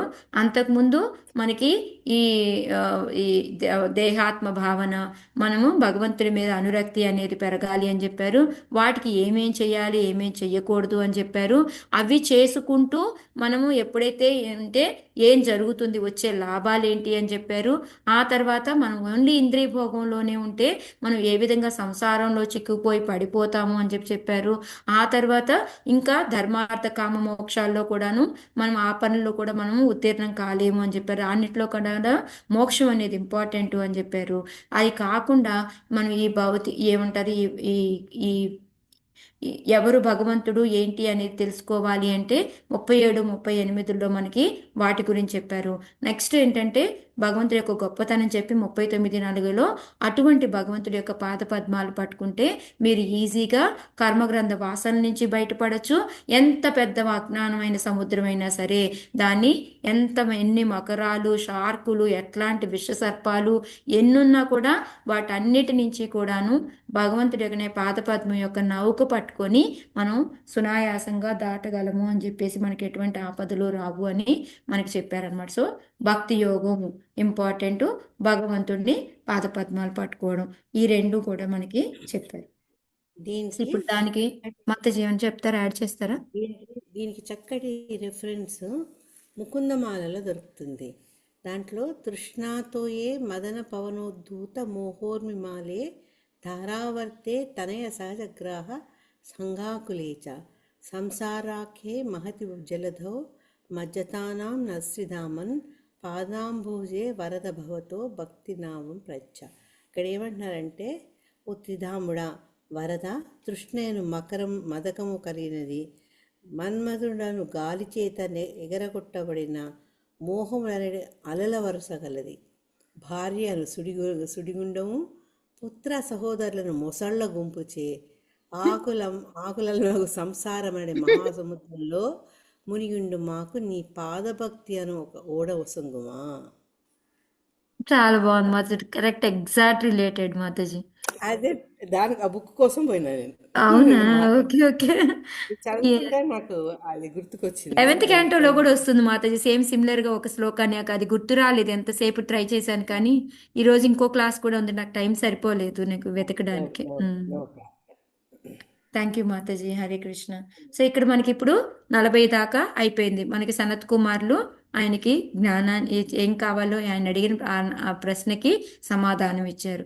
ఇప్పుడు దాని నుంచి పృథు మహారాజు ఏం చెప్తున్నారు అనేది మనం 41 నుంచి 48 శ్లోకాల వరకు కూడా చూద్దాం. మైత్రేయ ఉవాచ స ఏవం బ్రహ్మపుత్రేణ కుమారేణాత్మమేధసా దర్శితాత్మా గతి సమ్యక్ ప్రశస్యోవాచ తం నృపః. హరే కృష్ణ మాతాజీ, నేను చదవనా? చదవండి. మైత్రేయ ఉవాచ స ఏవం బ్రహ్మపుత్రేణ కుమారేణాత్మమేధసా దర్శితాత్మగతి సమ్యక్ ప్రశస్యోవాచ తం నృపః. భావము: మైత్రేయముని పలికెను, ఆ విధముగా ఆధ్యాత్మిక జ్ఞాన పరిపూర్ణుడగు బ్రహ్మ తనయునిచే కుమారగణములలో నొకడు పరిపూర్ణమగు ఆధ్యాత్మిక జ్ఞానమును బడిసిన వాడే రాజు వారిని అర్చించి ఇట్లు పలుకసాగాను. Thank you Mataji, Hare Krishna. Hare Krishna. So ఇప్పుడు ఎప్పుడైతే వాళ్ళు ఈ విధంగా ఆయనకి జ్ఞానాన్ని ఇచ్చారో, ఆధ్యాత్మిక జ్ఞానం అంతే కదా, చక్కగా దాని గురించి అంతా కూడాను ఎట్లా మనం భగవత్ యొక్క భక్తి అనేది పెంపొందించుకోవాలి అనేది, మనకి మంచి కలిగేలాగా ఎలా చేసుకోవాలి అనేది కూడా మొత్తం అంతా కూడాను వాళ్ళు ఎక్స్ప్లెయిన్ చేశారు. వాళ్ళు ఎందుకు ఆధ్యాత్మిక జ్ఞానం పరిపూర్ణంగా ఉంది అని చెప్తున్నారు వాళ్ళకి?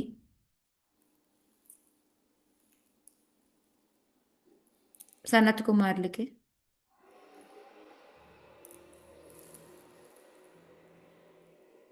వాళ్ళు భగవంతు వైరాగ్యం బ్రహ్మ నుంచి వచ్చినది కదా మాతాజీ. బ్రహ్మ నుంచి వచ్చారు, బ్రహ్మ దగ్గర నేర్చుకున్నారు, మధ్యలో శివుడి ద్వారా కూడా నేర్చుకుంటారు. సో అందువల్ల ఏంటి అంటే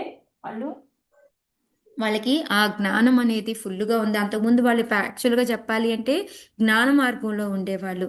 ఏ తర్వాత మనం చెప్పుకున్న తస్యారవింద నయనస్య అని ఆ భగవంతుడి యొక్క తులసి యొక్క పాదాలను చూసి, తులసి వాసన చూసి వాళ్ళ తర్వాత భక్తులుగా మారిపోతారు.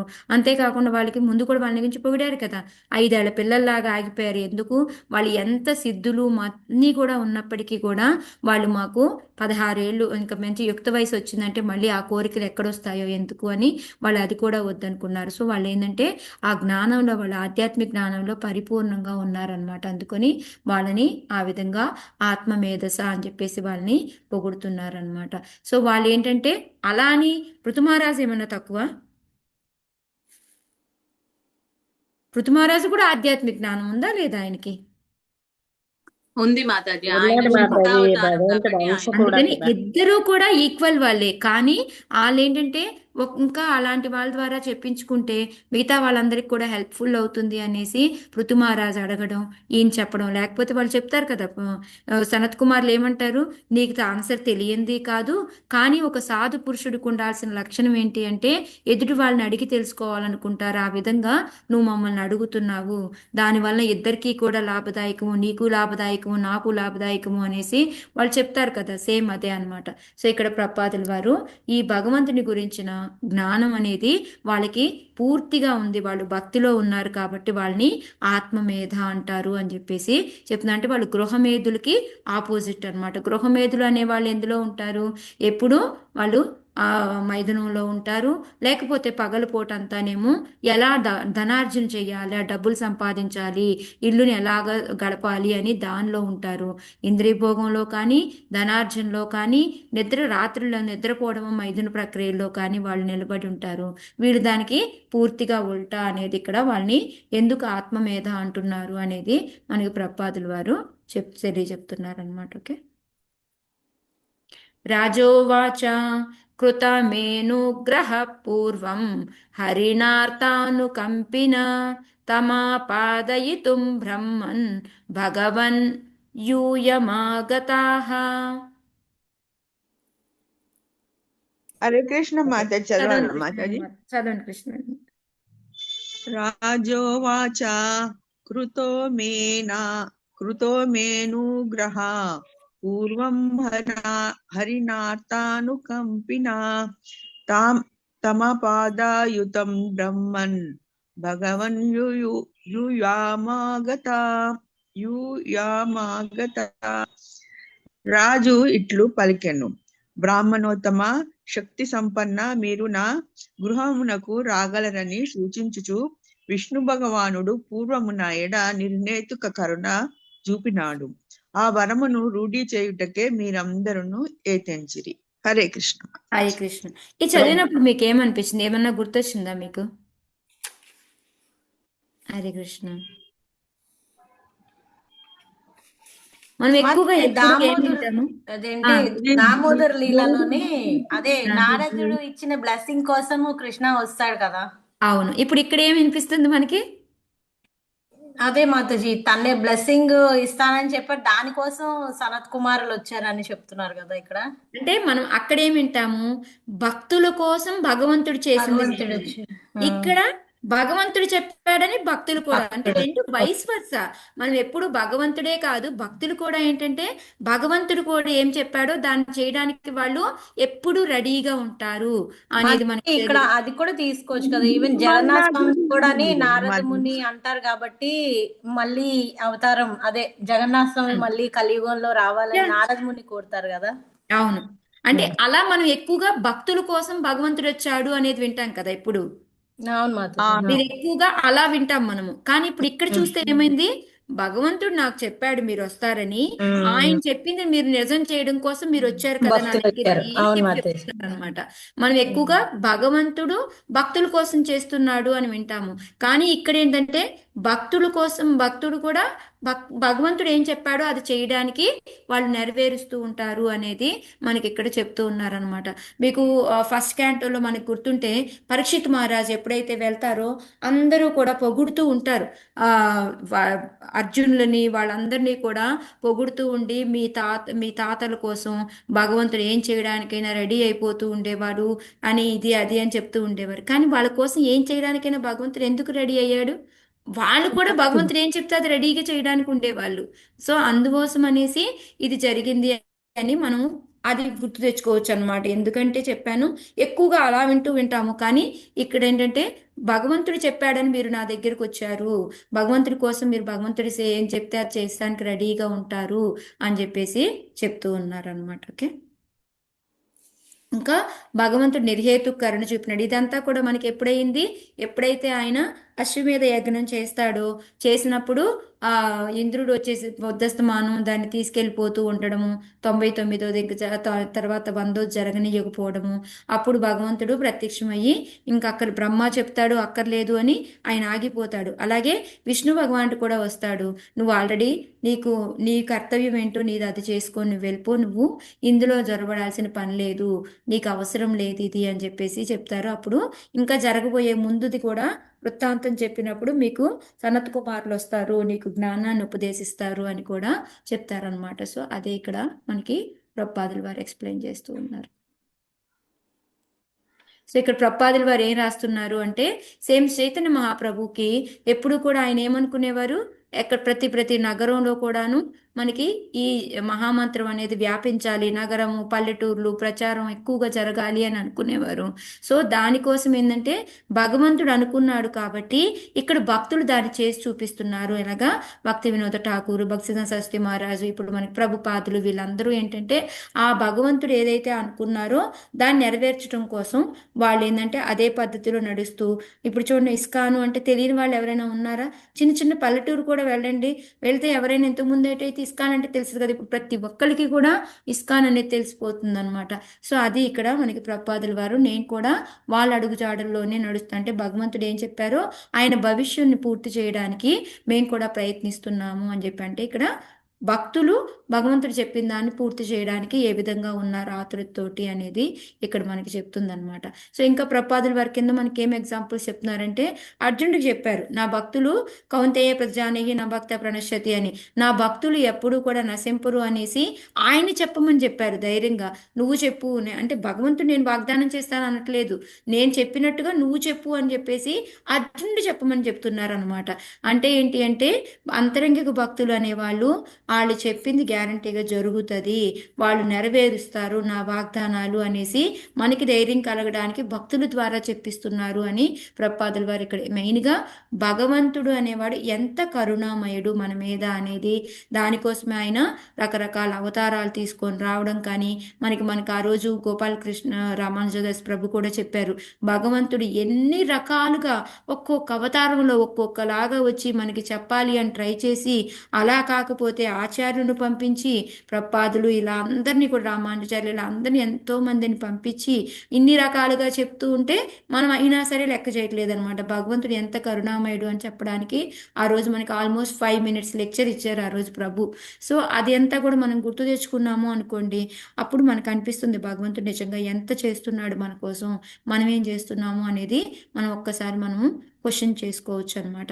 సో ఇంకా ప్రభుపాదుల వారు ఇంకో ఎగ్జాంపుల్ ఏం చెప్తున్నారు అంటే, ఒక్కొక్కసారి తండ్రి కొడుకులు ఉన్నారనుకోండి, కొడుకు తండ్రిని పట్టించుకోడు, అలా అని తండ్రి వదిలేస్తాడా కొడుకుని? వెన్నంటే ఉంటాడు. ఒకవేళ దూరంగా ఉన్నప్పటికీ కూడా ఆ కొడుకు ఎలా ఉన్నాడు, బాగా జరుగుతుందా లేదా అన్నీ కూడా ఎవరో ఒకరి ద్వారా విషయం కనుక్కొని తెలుసుకుంటూ ఉంటాడు, వాళ్ళ బాగోగులు చూస్తూ ఉంటాడు అనమాట.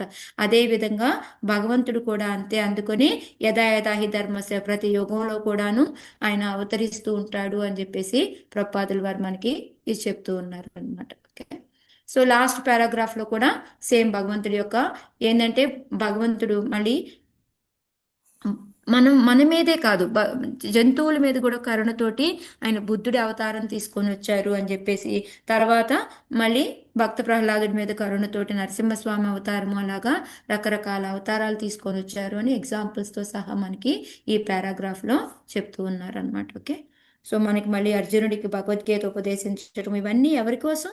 మన కోసం. మన మీద పరమ కరుణ ఉండి ఆయనకి ఏదో విధంగా ఆయన బయటకు వస్తారు అనేసి ఆయన అవతారం తీసుకున్న, భగవద్గీత చెప్పిన, ఏ చేసినా కూడా మన కోసమే అనేది ఇక్కడ చెప్తూ ఉన్నారనమాట.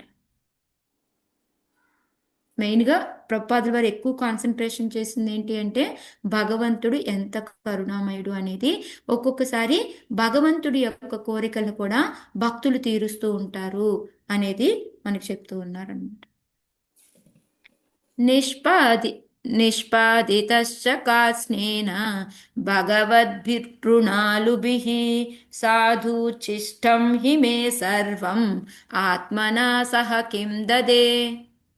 చదవండి మాతాజీ, ఈరోజుకి ఇది లాస్ట్ శ్లోకం. 40. హరే కృష్ణ మాతాజీ. చదవండి మాతాజీ. నిష్పాదితశ్చ కార్ష్ణేన భగవద్భిరఘృణాలుభిః సాధుచిష్టం హి మే సర్వ మహాత్మానా సహ కిందదే. శీల ప్రభుపాదికి జై. బ్రాహ్మణోత్తమ, మీరు కూడా భగవానుని వలె కరుణామయులు కనుక ఆ యాజ్ఞను చక్కగా నెరవేర్చిరి. కనుక మీకు ఏదో ఒకటి దక్షిణగా నొసగుట నా కర్తవ్యం. కానీ సాది పురుషుల ఉచ్చిష్టమును మాత్రమే నేను కలిగి ఉన్నాను. నేను మీకు అదే అర్పించగలను. మీకేది అర్పించగలను?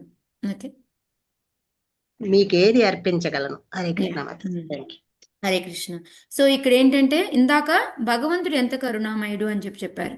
ఇప్పుడు మీరు కూడా అలాంటి వాళ్ళే. భగవంతుడి యొక్క కోరికలు తీర్చడానికి మీరు కూడా భగవంతుడి కోరికలే కాదు, మిగతా వాళ్ళందరి మీద కూడా కరుణతోటి మీరందరూ కూడాను ఆయన చెప్పిన ఆజ్ఞని చక్కగా నెరవేరుస్తూ ఉన్నారు. అందుకని భగవంతుడు చెప్పారు కాబట్టి మీరు నా దగ్గరికి వచ్చారు, నాకు జ్ఞానాన్ని కలిగించారు. సో ఇప్పుడు ఒకళ్ళు ఎవరైనా మన గురువులు కానీ ఎవరైనా మన దగ్గరికి వస్తే మనం ఏంటంటే ఒక జ్ఞానం తీసుకున్న తర్వాత మనం ఎదురుగా ఏదో ఒకటి ఇస్తాం. మనకి చిన్నప్పుడు గుర్తుందా, మాకు పంతులు మాకు ఈ ట్యూషన్లు చెప్పేవాళ్ళు. మేము డబ్బులు కాదు ఇచ్చేది, మా ఇళ్లలో ఏం పండుతాయి అవన్నీ తీసుకెళ్లి వాళ్ళకి ఇచ్చేవాళ్ళం అనమాట. రిటర్న్ వాళ్ళ దగ్గర జ్ఞానం తెలుసుకునే వాళ్ళం, మేము తీసుకెళ్ళి ఇంట్లో పండినవి ఇచ్చేవాళ్ళం అనమాట. ఈ రోజుల్లో అంటే ట్యూషన్ మాస్టర్లు వాటికి డబ్బులు ఇవన్నీ ఉండేవి, కానీ వెనకటి రోజుల్లో ఆ బ్రాహ్మణులే చెప్పేవాళ్ళు అనమాట మనకి. సో ఈ విధంగా ఏంటంటే ఇక్కడ దక్షిణగా నేను ఏదో ఒకటి ఇవ్వాలి, అది నా కర్తవ్యం. ఓకే, నీ దగ్గర జ్ఞానం తీసుకున్నాను గురువులాగా, సో మీకు దక్షిణ ఇవ్వాలి. అందుకే మన గురు దక్షిణ అని చెప్తుంటారు కదా. కాకపోతే నా దగ్గర ఏమీ లేదు, నా దగ్గర ఉంది సాధు పురుషులు ఉచ్చిష్టము అంటున్నారు. ఎందుకని ఆయన అలా అన్నారంటారు? సాధు పురుషులు ఉచ్చిష్టం అని. ఉచ్చిష్టము అంటే ఏంటి? వాళ్ళు ఇచ్చింది మిగిలినది తినగా మిగిలింది. ఓకే, మరి సాధు పురుషులు ఉచ్చిష్టం అని ఎందుకు చెప్తున్నారు ఆయన? అదే అన్నిటికంటే ఉత్తమమైనది కదా మాతాజీ, నాకు అంటే అనిపిస్తుంది. నా దగ్గర ఏమీ లేదు, నాకు సాధు పురుషులు ఉచ్చిష్టం తప్ప నా దగ్గర ఏమీ లేదు అని చెప్తున్నారు. అందుకని ఇంక నేను మీకేమి ఇవ్వగలను, నా దగ్గర ఏమీ లేదు అనేసి.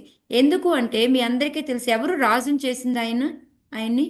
ఆయన వేద శరీరం నుంచి ఆయన్ని అవును మరించి ఆయన మాతాజీ, అవతరించాలి అవును. చేశారు. ఎవరు చేశారు? సాధువులు వాళ్ళు వాళ్ళు సాధువులు, బ్రాహ్మణులు సాధువులు అందరూ బ్రాహ్మణులు వేద కలిసి మంత్రాలతో అతన్ని తీసి బయటికి తొడ నుంచి తీశారు కదా మాతాజీ. కరెక్ట్ మాత, తీసి దాని ఆయనకి వల్ల పట్టాభిషేకం కూడా వాళ్ళే చేస్తారు. సో అంటే వాళ్ళు నాకు ఇచ్చింది, వాళ్ళ ఉచ్చిష్టం అది.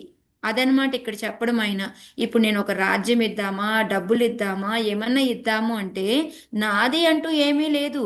అదంతా ఎవరిచ్చారు నాకు? సాధువులు ఇచ్చారు. వాళ్ళది, అది వాళ్ళ ఉచ్చిష్టం ఇది. దాన్ని మళ్ళీ తిరిగి నీకేమిస్తాను నేను, నా దగ్గర అంటూ ఏమీ లేదు అని చెప్పేసి చెప్తూ ఉన్నారనమాట. అదే ఇక్కడ మనకి ప్రభుపాదుల వారు ఫస్ట్ పారాగ్రాఫ్ అంతా ఎందుకు ఆయన సాధు ఉచ్చిష్టము అని అన్నారు అంటే మెయిన్గా అది అంతా కూడాను సాధువులు వాళ్ళు కనుక ఆయన రాజ్య పట్టాభిషేకం చేసి అది ఇచ్చింది, అందుకని చెప్తున్నారు. ఇంకోటి ఎగ్జాంపుల్ ప్రభుపాదుల వారు ఏం చెప్తున్నారు అంటే ఎప్పుడైతే తండ్రి భోజనం చేస్తూ నములు మింగు తింటూ ఉన్నాడు అనుకోండి, అప్పుడు మళ్ళీ కొడుకొచ్చి అదే తీసి మళ్ళీ నువ్వు తిను అంటే ఎట్లా ఉంటది అది? బాగుండదు కదా, పెద్దలు కదా. ఆల్రెడీ తింటున్నాడు దాన్నే మళ్ళీ నువ్వు తీసి పెడితే ఏముంటది? ఏముండదు కదా. ఆయన తినే అన్నమే కదా అది, ఆల్రెడీ నమిలి మింగుతున్న దాన్నే మళ్ళీ నువ్వు తీసి తిను అంటే ఏముంటది? దాంట్లో ఏమీ ఉండదు కదా. సేమ్ అట్లాగే ఇది. ఎందుకంటే ఒకసారి ప్రపాదుల వారికంటే ఫ్లైట్లో వెళ్తా ఉన్నారంట. వెళ్తూ ఉన్నప్పుడు మహారాజ్ ఎవరో పక్క నుండి ఆయనకి ఆరెంజ్ ఆఫర్ చేశారంట. సరే అని ప్రపాదుల వారు తిన్నారంట. తినిన తర్వాత కొన్ని ముక్కలు ఉంటాయి కదా, కొన్ని తినేసి ఆయన వచ్చిష్టం లాగా అందరూ పంచుకోండి అని ఇచ్చారంట. సో ఒకరి తర్వాత ఒకళ్ళు ఇట్లా ఇట్లా ఇట్లా ఇట్లా వెళ్తూ వెళ్తూ వెళ్తూ చివరికి ఇంకొక అతను లాస్ట్లో ఒక అతను తీసుకొని తిని కొంచెం మళ్ళీ ప్రపాదుల వారికి ఇచ్చారంట. అది ఎట్లా ఉంటుంది? అందులోంచి చెప్పింది మీకు ఉంటుంది. అందులోంచి అంటే ఆయన ఇచ్చిన ఉచ్చిష్టాన్ని మళ్ళీ తీసుకొచ్చి మళ్ళీ ప్రపాదుల వారికి ఇచ్చారంట. సో ప్రపాదుల వారి ఎంత నవ్వుకున్నారంట. పక్కనున్న మహారాజ్ చెప్తూ ఉన్నారంట, ఇది ప్రపాద ఉచ్చిష్టమే మళ్ళీ ప్రపాదికి ఇస్తావేంటి అని చెప్తే ప్రపాద ఒకటేమని నవ్వుకొని కానీ భక్తితో ఇచ్చాడు కదా అని అప్పుడు తీసుకున్నారంట. కానీ వెంటనే మన పక్కనున్న మహారాజ్ తీసేసుకున్నారంట అది. సో ఆ విధంగా ఏంటి అంటే ఇక్కడ ప్రపాదుల వారు అదే ఈ విధంగా జరిగిన సిచ్యుయేషన్ వల్ల ఏమో తెలియదు, కానీ మళ్ళీ సేమ్ అలాంటి ఎగ్జాంపులే ఇక్కడ రాశారనమాట. సో వాళ్ళు ఇచ్చింది ఎవరో నాకు ఇచ్చింది దానంగా, దాన్ని మళ్ళీ నీకేమి ఇవ్వగలను అన్నట్టుగా నా దగ్గర ఏముంది, నాది అంటూ నాకేమీ లేదు నీకు ఇవ్వడానికి అనేది ఇక్కడ ఆయన చెప్తూ ఉన్నారనమాట. ఓకే, నెక్స్ట్ శ్లోక. ప్రాణాదారా సుత బ్రహ్మన్ గృహశ్చ సపరిచ్ఛదా రాజ్యం బలం మహీకోశ ఇది సర్వం నివేదితం. చదవండి మాతాజీ లాస్ట్. చదవండి నాగమణి మాతాజీ. ప్రాణాదారస్సుత బ్రహ్మన్ గృహశ్చ సపరిచ్ఛదాః రాజ్యం బలం మహీకోశ ఇది సర్వం నివేదితం. హరే కృష్ణ. అనువాదం. రాజు పలికెను కనుక, ఓ బ్రాహ్మణోత్తమా, నా ప్రాణమును, భార్యను, సంతానమును, గృహమును, వస్తు సామాగ్రిని, గృహోపకరణములను, రాజ్యమును, బలమును, భూమిని, ముఖ్యముగా నా కోశాగారమును మీకు అర్పించుచున్నాను. హరే కృష్ణ. హరే కృష్ణ. సో ఇక్కడ ఏంటంటే మనకి నా దగ్గర ఏమీ లేదు, అది సాధు ఉచ్చిష్టమే అని చెప్పి నా దగ్గర ఇవ్వడానికి ఏమీ లేదు అని చెప్పేసి, నా దగ్గర ఏదైతే ఉందో మొత్తం కూడా నీకే అని చెప్పి ఆయన చెప్తున్నారనమాట మొత్తం. కాకపోతే ఇక్కడ ప్రపాదుల వారు మనకి ఎక్స్ప్లెయిన్ చేస్తూ ఉన్నారు. ఎందుకు అంటే ఈ దార అంటే మనము భార్య అని అనుకుంటాం కదా, కానీ యాక్చువల్గా భార్య కాదు. ఎందుకు అంటే మనం ఎవరివి కూడా మన భార్యని ఇంకొకరికి మనము దానం అంటే అంటే వాళ్ళకి ఇంకోలాగా మనం ఇయ్యమన్నమాట. ఎప్పుడైతే మనకి ఈ రాయ అనేది ఏంటంటే ఒక బిరుదులాగా, వెనకటి రోజుల్లో ఏంటంటే బాగా ధనవంతులకి ఆ రాయులు అనేసి పేరు వచ్చేదనమాట. ఎగ్జాంపుల్గా మన చైతన్య మహాప్రభు దగ్గర ఉన్న రామానంద రాయులు ప్రపాదుల వారు కూడా చెప్తున్నారనమాట. అంటే ఎక్కువగా ధనం ఉంటే వాళ్ళని మనకి ఏమంటారు, రాయల్ ఫ్యామిలీ అంటారు చూడండి, ఆ విధంగా వాళ్ళకి ఆ బిరుదు అనేది వాళ్ళకి వెనకాల తగిలిస్తూ ఉండేవారంట. సో అది ఇక్కడ చెప్పి మనకి ఏంటంటే బ్రాహ్మణులు కూడా ఎప్పుడు భార్యలను మనం దానం ఇచ్చినా వాళ్ళు తీసుకోరు, మనం ఇవ్వకూడదు కూడా. అందుకొని ఇక్కడ ఆ దార అనే దానికి మనము రాయ అనేది అర్థం చేసుకోవాలి అని చెప్పేసి ప్రపాదుల వారు ఫస్ట్ పారాగ్రాఫ్ని చెప్పారనమాట. ఆ తర్వాత ఏం చెప్తున్నారు అంటే, ఎందుకు కోశాగారము అనేసి మరీ ఖచ్చితంగా ఇట్లా నొక్కి మరీ చెప్పారు అని అంటే, రెండోది మామూలు కోశాగారం అనేది ఒకటి ఉంటుంది, ఇంకోటి వేరేగా ప్రత్యేకమైనది ఇంకోటి ఉంటుంది అనమాట. మనకి పన్నులు వసూలు చేస్తారు, ఇవన్నీ కూడా నార్మల్ కోశాగారంలోకి వెళ్తాయి. అవేంటంటే ఎప్పుడైతే జనాలకు అవసరం అవుతాయో అవి తీస్తూ ఉంటారనమాట. అలా కాకుండా కొంతమంది చూడండి భక్తితోటి నచ్చి గిఫ్టుల్లాగా ఇస్తారు. ఇప్పుడు రాజు ఆయనకి ఏదన్నా కొంచెం స్పెషల్ ఏదన్నా దొరికితే తీసుకొచ్చి ఆయనకి ఇవ్వడము, అట్లా ఇస్తే ఆయనకి ఇంకో స్పెషల్ కోశాగారం అని ఉంటుందంట, దాంట్లో వేస్తారంట అవి. సో అందుకొని ఆ కోశాగారాన్ని కూడా నేను నీకే అర్పిస్తున్నాను. నా దగ్గర ఏముందో ఇప్పుడు అది సాధు ఉచ్చిష్టం ఏమిచ్చారో అది యాక్చువల్గా నాది కాదు, కాకపోయినా సరే నాది అంటూ ఏదున్నా సరే మొత్తం నేను మీకే అందజేస్తున్నాను అని చెప్పేసి చెప్తూ ఉన్నారు అనమాట. అదే ఇక్కడ మనకి శ్రీల ప్రపాదుల వారు మనకి ఎక్స్ప్లెయిన్ చేస్తూ ఉన్నారు. సో మనకి ఏంటంటే ఈ ప్రజల కోసం వాడేది ఒక కోశాగారం అయితే, బ్రాహ్మణులకి వాళ్ళకంటూ ఇచ్చేది నివేదనగా ఇస్తూ ఉంటారు కదా, అది వేరే కోశాగారంలో ఉంటుంది, దాన్ని కూడా ఆయనకు అర్పిస్తున్నారు అని చెప్పేసి చెప్తూ ఉన్నారు అనమాట. ఓకే, సో ఇక్కడతోటి మనం ఈరోజు ఎండ్ చేద్దాము. ఇంకా ఏం చెప్పారు పృథు మహారాజు అనేది మనం ముందు చూద్దాం. హరే కృష్ణ.